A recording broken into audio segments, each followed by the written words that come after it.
Amigos amados, vamos agora falar sobre o capítulo 1 do profeta Sofonias. Sem mais demora, vamos começar no versículo 1. Palavra do Senhor que veio a Sofonias, filho de Cusi, filho de Gedalias, filho de Amarias, filho de Ezequias, nos dias de Josias, filho de Amon, rei de Judá.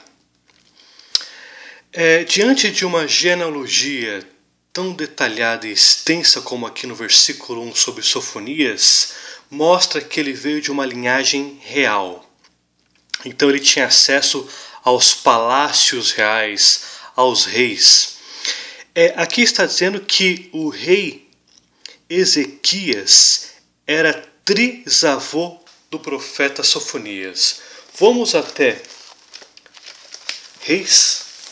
Segunda Reis, capítulo 18, fala do rei Ezequias, que era o seu trisavô. Logo, no capítulo 22 de Segunda Reis, fala do rei Josias, e foi justamente no reinado de Josias que o profeta Sofonias teve a sua atuação, o seu ministério.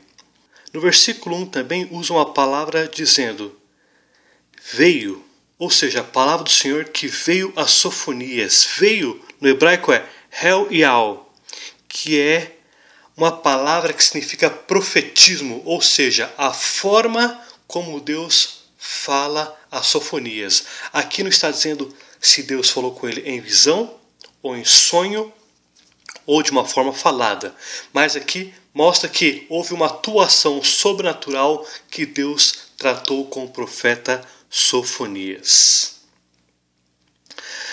Versículo 2 e 3 trata de juízo universal, ou seja, trata de como Deus vai tratar o planeta, as nações e a prática do pecado nos homens e os homens do pecado. Então, no versículo 2, vamos ver. De fato, consumirei todas as coisas sobre a face da terra, diz o Senhor. Então aqui, consumir. Na Tanakh, ou seja, a Bíblia judaica, não usa essa palavra consumir. Na King James já usa essa palavra consumir e algumas versões brasileiras usam essa palavra consumir. Consumir dá a ideia, na minha concepção aqui do português, que se trata de consumir pelo fogo alguma coisa. Mas o contexto dessa palavra não quer dizer consumir ou alguma ideia de destruir pelo fogo. Mas a ideia desta palavra no hebraico é destruir por fim alguma coisa de forma rápida. Então, eu acredito que a melhor versão para esta palavra está na versão hebraica usada pelos judeus, pela Tanakh. Na King James também usa essa palavra consume, que é no inglês, que é consumir também.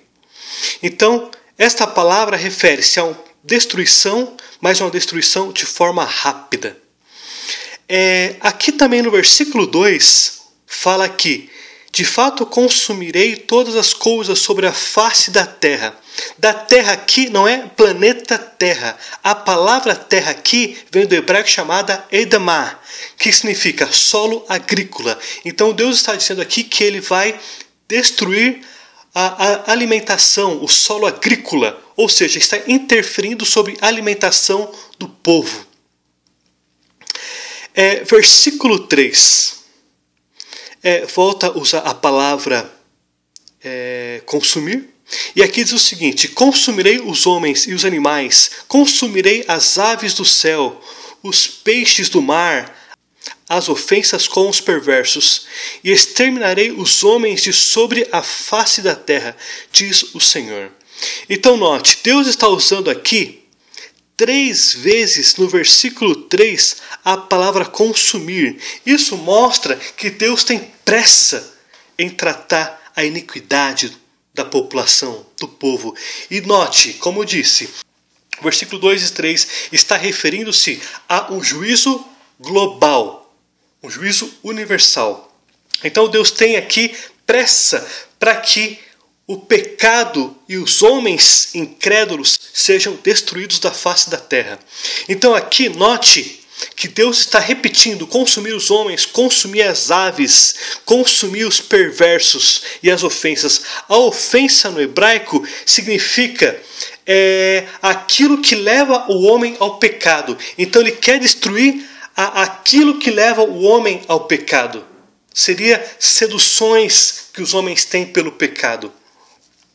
E aqui também no versículo 3 está usando a palavra exterminarei os homens sobre a face da terra. Os homens aqui refere-se a homens incrédulos, ou seja, que estão debaixo da prática do pecado, ou seja, que não foram justificados pela fé. E exterminar no hebraico é kereth, que significa quebra de aliança, ou seja, é quando uma pessoa quer matar a outra provocado por uma quebra de aliança. Então, ou seja, aqui está mostrando que ele está ansioso para colocar a justiça e o juízo sobre os homens perversos, ou seja, exterminá-los. Do versículo 4 ao versículo 13, Deus trata especificamente com Judá. Então, do 2 ao versículo 3 é um juízo universal. Do versículos 4 ao versículo 13 trata de juízo nacional. Deus trata especificamente com Jerusalém e com Judá. Trata especificamente do Reino do Sul. Então nós vamos ao versículo 4. Estenderei minha mão contra Judá e contra todos os habitantes de Jerusalém. Exterminarei deste lugar o resto de Baal, o nome dos ministrantes dos ídolos e de seus sacerdotes. Versículo 4 aqui está dizendo que é a palavra estenderei. Estenderei, vamos entender aqui um pouco esse contexto dessa palavra. Nós vamos para Deuteronômio, capítulo 4, versículo 34.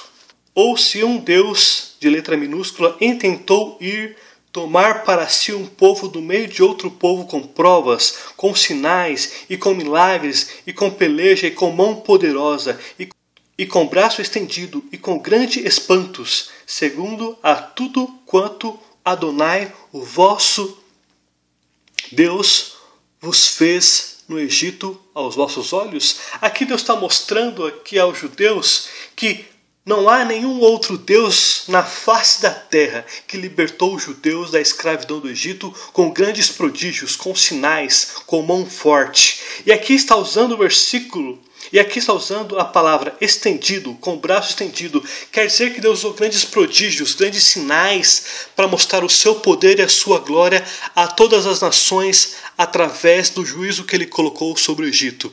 Então ali o braço estendido foi usado para libertar o povo da escravidão e para que as nações pudessem contemplar a grandiosidade do poder do Criador, de Elohim. E aqui ele está usando agora esta palavra, estenderei minha mão. Agora o que antes foi para libertar o povo da escravidão, do pecado, das práticas de idolatria, que foi usado para que o nome dele fosse proclamado entre todas as nações, agora o nome dele será proclamado dentre todas as nações para punir as práticas de Judá e de Jerusalém por causa da idolatria.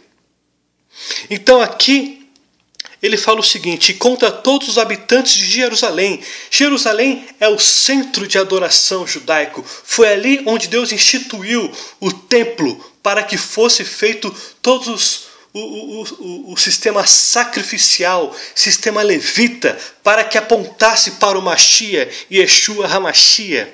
E aqui agora ele está dizendo que ele estenderá a mão dele contra as práticas de idolatria que Judá e Jerusalém absorveu das nações gentílicas. E aqui está usando a palavra exterminarei. Exterminarei deste lugar o resto de Baal, o nome dos ministrantes, dos ídolos e dos seus sacerdotes. Então note,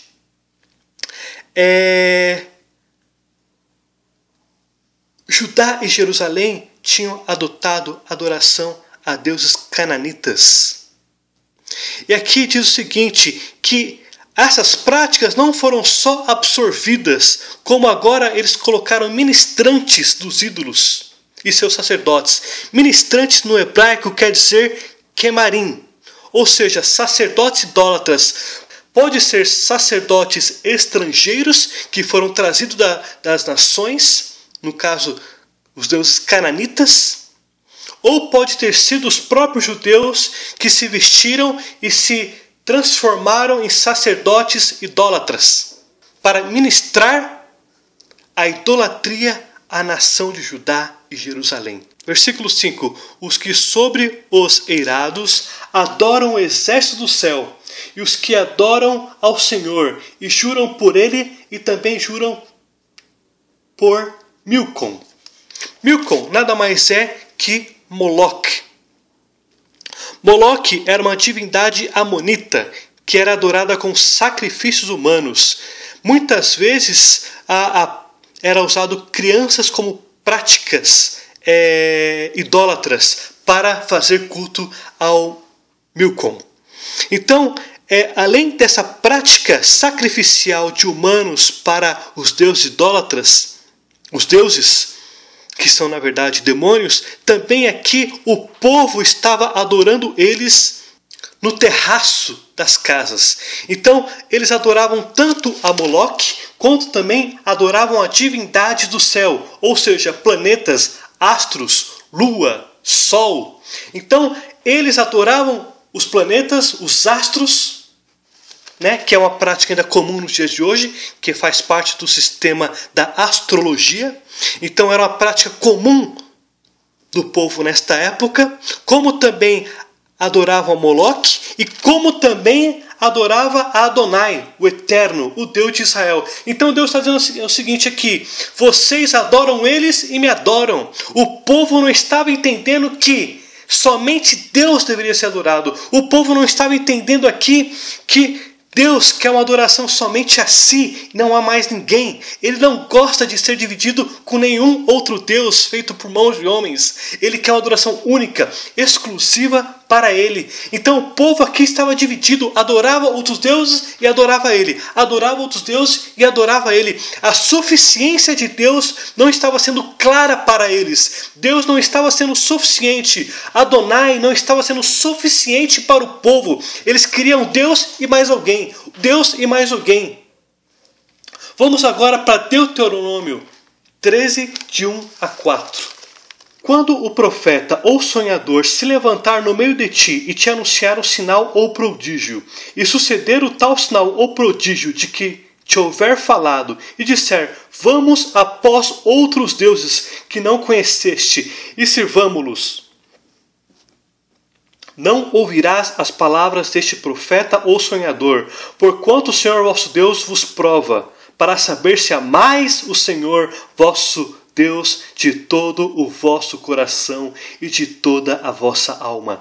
Versículo 4. Andarei após o Senhor vosso Deus, e a ele temereis, guardareis os seus mandamentos, ouvirei a sua voz, e a ele servireis, e a ele vos achegareis. Então aqui em Deuteronômio, uma das leis que foi dada aos judeus no deserto, uma das 613 leis que Deus concedeu aos judeus.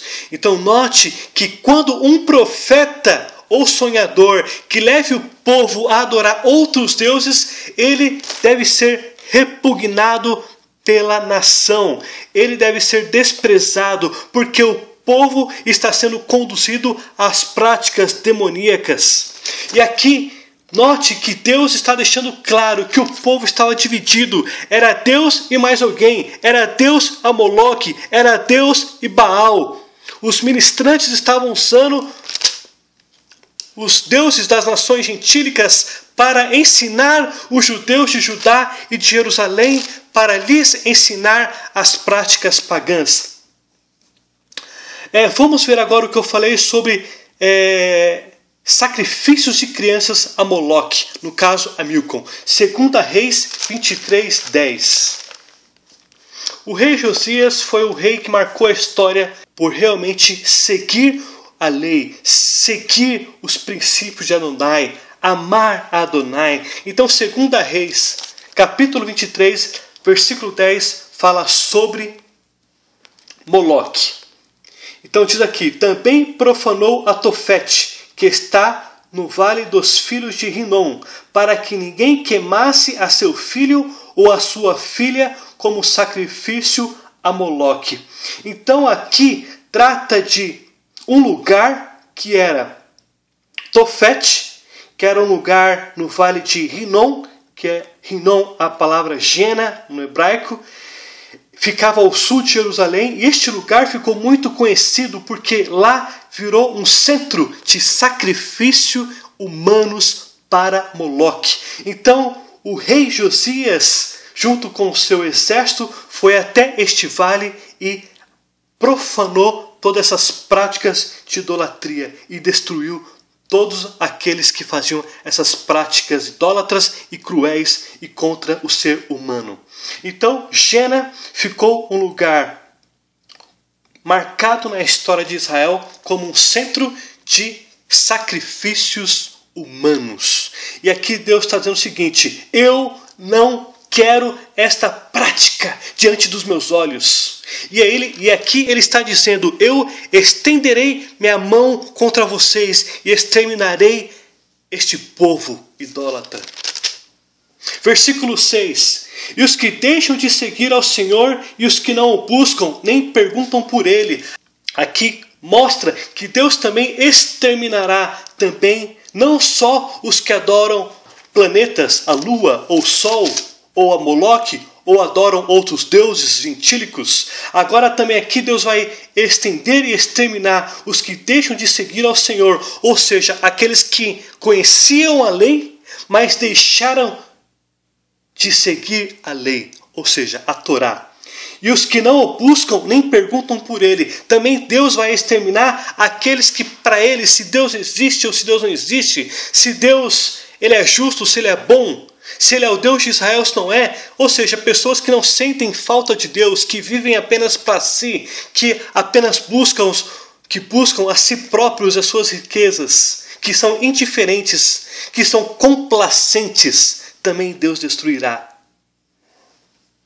Versículo 7: cala-te diante do Senhor Deus, porque o dia do Senhor está perto, pois o Senhor preparou o sacrifício e santificou os seus convidados.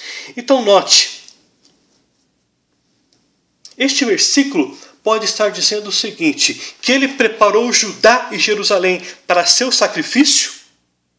Ou quer dizer aqui que aponta para o Messias, ou seja, que o Messias vai vir para purificar todo que nele entregar a sua fé ao Messias de Israel. Então alguns comentaristas dizem que o versículo 7 trata que o sacrifício seria Judá, ou seja, desta vez quem seria o sacrifício? Seria Judá, e Deus agora levaria eles para ser sacrificados por causa das práticas de idolatria, por causa das práticas de corrupção, por causa das práticas de sacrifício humanos. Ou trata do Messias, que viria para seu sacrifício e para santificar aqueles que realmente colocassem o Messias de Israel como centro da adoração. Versículo 8: no dia do sacrifício do Senhor, hei de castigar oficiais e os filhos do rei, e todos os que trajam vestiduras estrangeiras. Então note aqui que agora está falando sobre Judá, ou seja, no dia do sacrifício do Senhor, ou seja, o dia que Deus exterminar as práticas pagãs, o dia que o Senhor exterminar aquele povo iníquo, idólatra de Judá e de Jerusalém. Então aqui ele está dizendo também que ele castigará os oficiais e os filhos do rei. Note que os oficiais no hebraico é sar, que significa chefes militares, ou seja, os príncipes, pessoas que guiavam os exércitos ou que tinham uma influência política sobre a nação. E aqui também fala que os filhos do rei serão castigados. Vamos agora de novo para 2 Reis, capítulo 23, versículo 31. Fala sobre Joacás, que era filho de Josias. Depois também teve Joaquim, no versículo 34, que também foi filho de Josias. Depois, no versículo 8 do capítulo 24, nós temos Joaquim, foi o filho de Joaquim. Então note que tanto Joacás, Joaquim descenderam de Josias, e todos eles voltaram às práticas pagãs que Manassés, no capítulo 21, praticava. Então, teve um reavivamento espiritual em Judá, em Jerusalém. Após a morte de Josias, a nação de Judá e Jerusalém voltou às práticas pagãs gentílicas. Então aqui no versículo 8, Deus está dizendo que os filhos do rei também seriam castigados por causa da idolatria. E aqui no versículo 8 também diz sobre vestiduras estrangeiras. Aqui mostra que os judeus estavam trocando as roupas que Deus exigiu que eles se vestissem no templo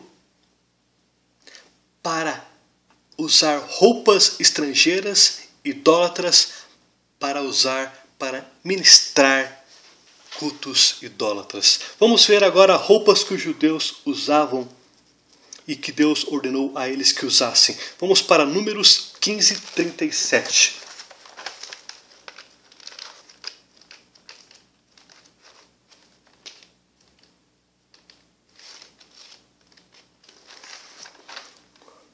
Números 15, versículo 37 em diante. Diz o Senhor a Moisés: fala aos filhos de Israel e diz-lhes que nos cantos das suas vestes façam borlas pelas suas gerações, e as borlas em cada canto presas por um cordão azul. E as bordas vos serão para que, vendo-as, vos lembreis de todos os mandamentos do Senhor, e vos cumprais, e não seguireis aos desejos de vosso coração, nem os dos vossos olhos, após aos quais andais adulterando, para que vos lembreis de todos os meus mandamentos, e os cumprais, e santos sereis a vosso Deus. Eu sou Adonai, vosso Elohim, vosso Jeová, que vos tirei da terra do Egito para vos ser por Adonai. Eu sou Adonai, vosso Jeová. Então note, aqui está mostrando uma ordem que Deus deu aos judeus para que eles usassem roupas com borlas em cada canto sendo azul. E esta roupa seria para lembrar os judeus das leis que Deus, Adonai, deu ao povo, para jamais se esquecerem do Deus de Israel. Então aqui, no versículo 8, mostra que o povo, que os levitas, que os sacerdotes judeus deixaram de seguir este mandamento, que é uma das 613 leis que Moisés deu ao povo, e começou a usar roupas gentílicas, que servia como parte de adoração a outros deuses. Seria mais ou menos como o seguinte: o povo não queria ser lembrado como o povo do Deus de Israel. Eles queriam se esconder desta imagem como o povo do Deus de Israel. Assim eles teriam liberdade para praticar os desejos da carne, e ainda assim eles poderiam fazer negócios comerciais com as nações gentílicas sem ser lembrados que eles serviam ou que eles vinham de uma nação que servia ao Deus de Israel. Versículo 9: castigarei também naquele dia todos aqueles que sobem o pedestal dos ídolos e enchem de violência e engano a casa dos seus senhores. Então aqui mostra que algumas pessoas estavam roubando outras casas e também santuário e levava esse dinheiro para a casa dos seus senhores. E aqui esse pedestal dos ídolos, ele pode tanto apontar para um santuário de práticas idólatras, onde havia vários deuses, como também pode apontar para um lugar alto, ou seja, para um lugar onde era feito a idolatria. Seria um terraço, onde as pessoas pulavam um cerco, não passava pela porta da casa, onde havia um deus, de madeira, de prata, de ouro ou de qualquer outro tipo de material. E essas pessoas pulavam para não ser amaldiçoadas e depois iam até esse santuário ou até esse lugar onde havia outros deuses, roubavam os dinheiros ou a prata ou ouro que estavam ali e levavam para a casa dos seus senhores. Então note que aqui no versículo 9, em cada casa havia um Deus na porta. E as pessoas que iam roubar essas casas ou esses santuários não passavam pela frente desse Deus, passavam por trás ou pulavam muros, porque eles consideravam que isso traria maldição a eles. Mas a verdadeira maldição agora está acontecendo contra todos que faziam isso e contra todos que adoravam esses ídolos. Castigarei também naquele dia todos aqueles que sobem o pedestal dos ídolos e enchem de violência e engano a casa dos seus senhores. Então, tanto aquele que adorava, tanto aquele que roubavam, seriam castigados pelo único Deus criador dos céus e da terra, Ele, Deus dos deuses. Versículo 10. Naquele dia, diz o Senhor, far-se-á ouvir um grito desde a porta do peixe, e um uivo desde a cidade baixa, e um grande lamento desde os outeiros. Então aqui nota que haveria um lamento, ouviria gritos na porta do peixe. A porta do peixe é um lugar que dava para a extremidade norte do vale de Tirofeon. E a cidade baixa era justamente uma cidade, inclusive, onde a profetisa Uda, era uma mulher, uma profeta mulher, morava. Então aqui mostra que naquela parte de Jerusalém, onde havia um mercado de peixes, haveria gritos e uivos de pessoas angustiadas, de pessoas em aflições, de mortes, porque o castigo também alcançaria aquele lugar e as pessoas gritariam de aflições, de desespero, porque o castigo chegou até aquele lugar. E aqui também diz, e o grande lamento desde os outeiros. Então, ou seja, em várias partes de Judá e Jerusalém haveria devastações, tristezas, mortes, cadáveres. Vamos ver um pouco mais sobre a cidade baixa em 2 Crônicas, capítulo 34, versículo 22. Então Ilquias e os enviados pelo rei foram ter com a profetisa Uda, mulher de Salum, o guarda-roupa, filho de Tocate, filho de Arás, e lhe falaram a respeito. Ela habitava na cidade baixa em Jerusalém. Primeiro, vamos destacar um item muito importante aqui.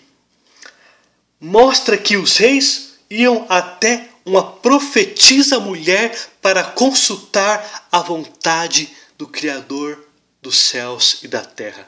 Então nós vimos aqui, de fato, como a lei de Moisés diz, Deus não faz acepção de pessoas. Então nós vimos aqui um caso até raro na Bíblia, uma mulher sendo usada como uma profeta, o qual Deus manifestava a sua vontade aos reis através de uma profetisa mulher.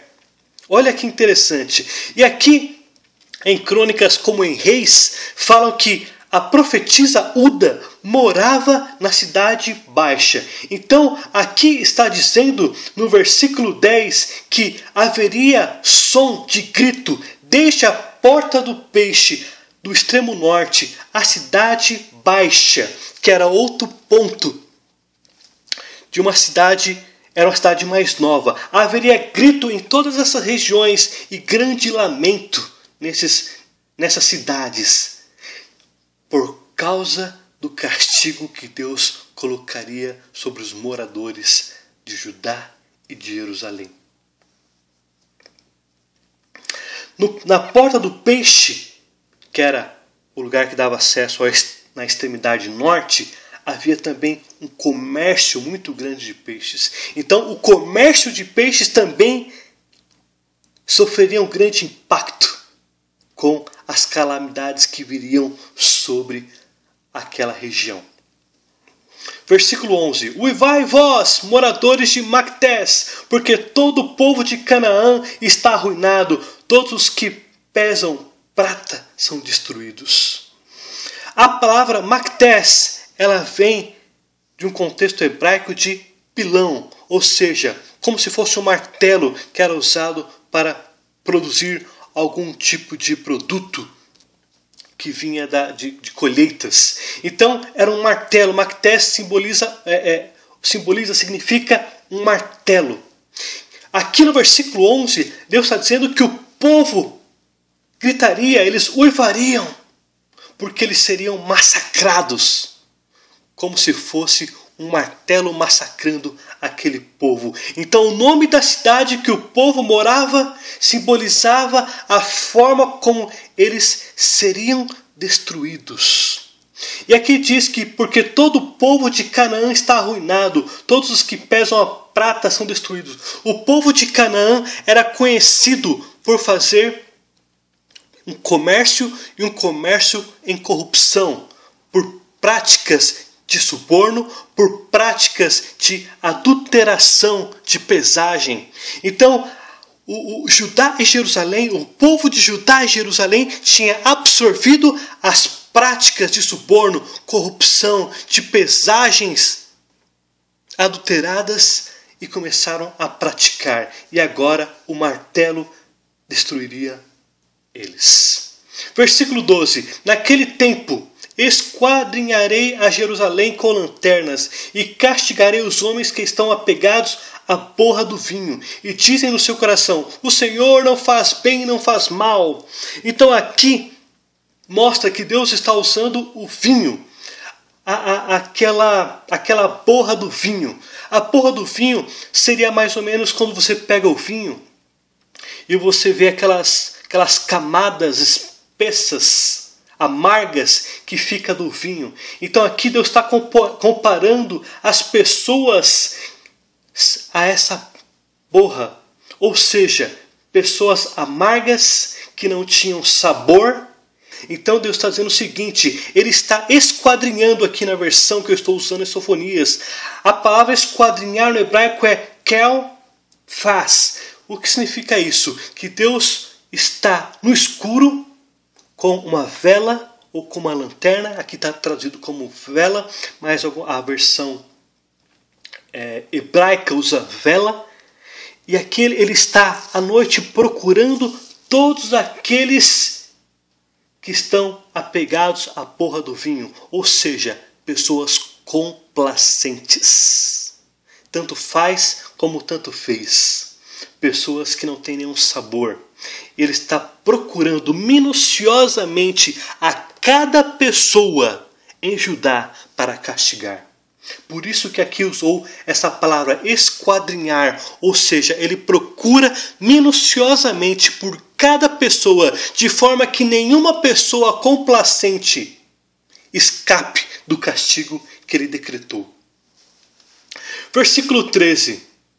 Por isso serão saqueados os seus bens e assoladas suas casas, e edificarão casas, mas não habitarão nelas. Plantarão vinhas, porém não lhes beberão o vinho.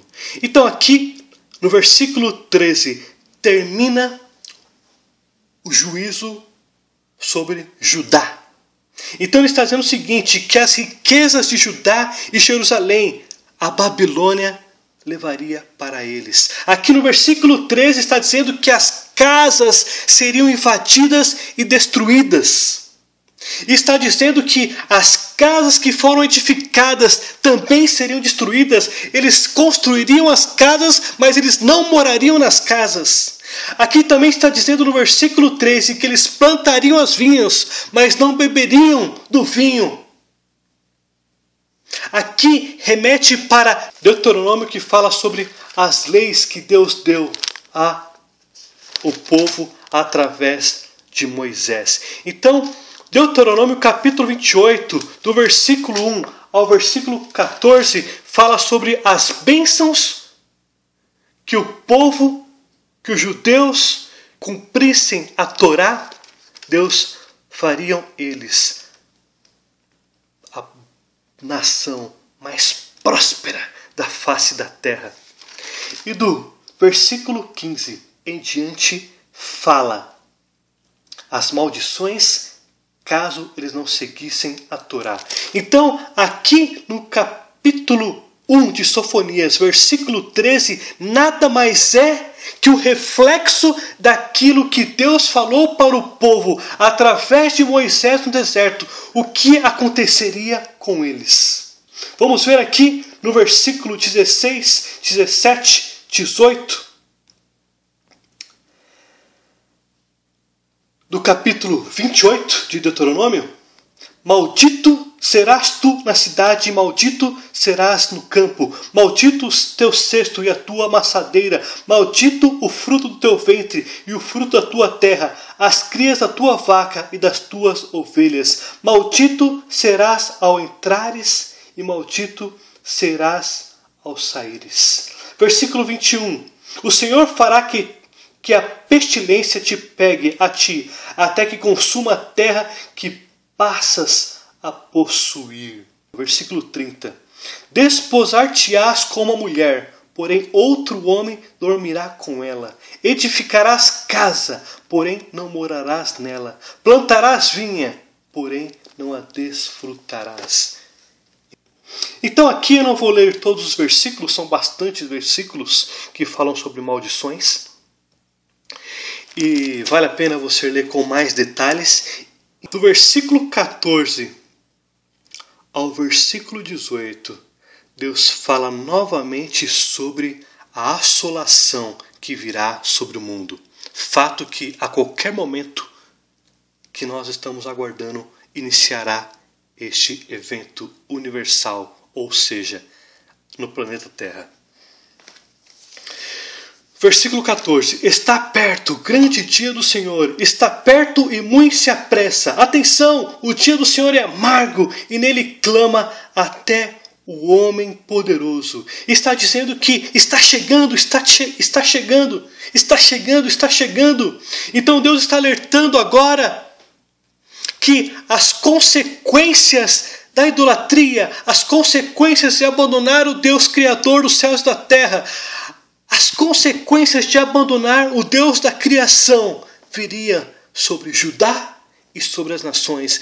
E aqui no versículo 14, Deus começa a alertar agora em diante todas as nações para o juízo universal.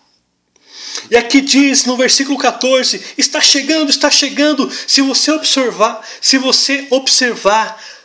todos os profetas tratam juízos como algo eminente, como algo que está para acontecer. Deus sempre deixa as pessoas de alerta, para que as pessoas estejam atentas para os eventos que está para acontecer. No versículo 14, que Deus está dizendo o seguinte: está perto e muito se apressa. Ou seja, Deus quer destruir as práticas idólatras. Deus quer destruir o homem idólatra. Deus quer destruir todo o sistema do pecado. E aqui diz o seguinte, que esse dia será amargo, será um dia de angústia, de destruição, de morte, de peste. E aqui usa no versículo 14, até o homem poderoso. Homem poderoso aqui no hebraico é gibor, significa homem de força física. Aqui trata de homens fisicamente fortes. Aqui está dizendo que até os homens fisicamente fortes temerão este dia universal. Versículo 15. Aquele dia é dia de indignação. Indignação no hebraico é ebhal. Significa um dia de ira. Seria como Deus está cansado. A sua longanimidade acabou. Ele cansou do pecado. Ele cansou da idolatria. Ele cansou das práticas pecaminosas. A paciência acabou. Então indignação significa no hebraico ebhal, que significa dia de ira. E neste dia é um dia de angústia, dia de alvoroço, dia de isolação, dia de escuridade, negrume, dia de nuvens em densas trevas. Então aqui Deus está dizendo que a natureza seria usado como a ferramenta judicial para punir todas as ações diante da face da terra por causa do pecado. Êxodo 10, 22, para compreendermos o que é dia de nuvens e densas trevas. Estendeu, pois, Moisés a mão para o céu, e houve trevas espessas sobre a terra do Egito por 3 dias. Então aqui, as trevas que foi usado para libertar os judeus da escravidão, essas mesmas trevas agora será usado para castigar todas as nações da face da terra por causa do pecado, da idolatria, da corrupção, da imoralidade sexual, de orgias. E aqui está dizendo que esse dia será um dia de angústia, de alvoroço. As pessoas ficarão desesperadas, sem um norte. Elas procurarão respostas e não encontrarão. Haverá mortes por doenças, mortes por causa da natureza, guerras. As pessoas estarão angustiadas, chorando por todas as partes. Versículo 16, dia de trombeta. A trombeta no hebraico é shofar. Os judeus usavam o shofar para poder chamar o povo para alguma reunião. Usavam o shofar para reunir o povo para alguma festa. E também usavam o shofar para avisar o povo: guerra contra nós, levante-se, os nossos inimigos estão se levantando contra nós, levante as armas e vamos nos defender. E agora Deus está dizendo que é dia de shofar, é dia de guerra. E de rebate contra cidades fortes e contra as torres altas. Aqui rebate no hebraico significa alarme, ou seja, é um dia de alarme, onde Deus se levanta para combater as cidades fortes e as cidades com torres altas. Deus está dizendo aqui: nem as nações poderosas militarmente, nem as nações ricas escaparão do juízo que Deus decretou sobre as nações. Versículo 17, trarei angústia sobre os homens, e eles andarão como cegos, ou seja, eles não têm norte, eles não têm respostas, eles procuram desesperadamente, eles estão perdidos como bêbados, e eles andarão como cegos, porque pecaram contra o Deus Criador, contra o Deus de Israel, contra o Deus dos judeus, e o sangue deles se derramará como pó, e a sua carne será tirada como esterco, ou seja, não haverá valor. Homens aqui, trarei angústia sobre os homens. A palavra hebraica para homens aqui é Eidan, que significa raça no hebraico, ou seja, Deus está tratando com a raça humana. Aqui no versículo 17 mostra que não é agora com Judá, não é com Jerusalém, não é com o reino do norte, não é só com os judeus. Deus está tratando com a raça humana, porque a raça humana pecou contra o Criador dos céus e da terra, Adonai, Jeová. E aqui está dizendo que haverá sangue e derramará de sangue, e os cadáveres serão jogados como esterco, porque não tiveram valor nenhum. Vamos entender um pouco mais esse versículo em Apocalipse, livro da Revelação, na Brit Hadashah, no Novo Testamento, capítulo 6, versículo 12. Vi quando o Cordeiro abriu o sexto selo e sobreveio grande terremoto. O sol se tornou negro como saco de crina, a lua toda como sangue. E aqui mostra os eventos da natureza sendo usado como a ferramenta judicial para julgar Israel, julgar Judá e julgar todas as nações gentílicas que pecaram contra Deus e que pecam contra Deus. Também vamos ver agora, versículo 13. As estrelas do céu caíram pela terra como a figueira quando abalada por forte vento. Deixa cair os seus figos verdes, e o céu recolheu-se como um pergaminho quando se enrola. Então todos os montes e ilhas foram movidos dos seus lugares. Os reis da terra, os grandes, os comandantes, os ricos, os poderosos e todos os escravos e todo o livre se esconderam nas cavernas e nos penhascos dos montes e disseram aos montes, aos rochedos: cai sobre nós e escondei-nos da face daquele que se assenta no trono e da ira do Cordeiro, porque chegou o grande dia, a ira dele, a quem pode suster-se. Aqui mostra em detalhes aquilo que o profeta Sofonias está falando no versículo 17, a ira do Cordeiro. Aqui mostra como o Messias de Israel, como Machia, como Yeshua HaMashiach, Jesus, julgará todas as nações por causa do pecado. Apocalipse, capítulo 9, versículo 6. Naqueles dias os homens buscarão a morte e não acharão, também terão ardente desejo de morrer, mas a morte fugirá deles. Aqui mostra o desespero, a angústia, o desespero que as pessoas procuram por resposta, andam como cegos, e a destruição vem sobre todas as ações.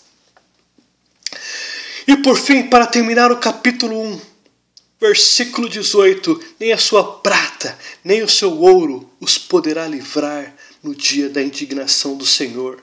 Mas pelo fogo do seu zelo a terra será consumida, porque certamente fará destruição total e repentina de todos os moradores da terra.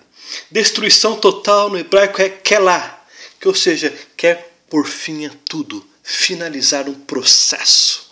Ou seja, aqui no versículo 18, Deus está dizendo que nem as posses, nem o rico e nem o pobre, nem os poderosos militarmente poderão escapar do juízo daquele que criou os céus e a terra sobre as nações.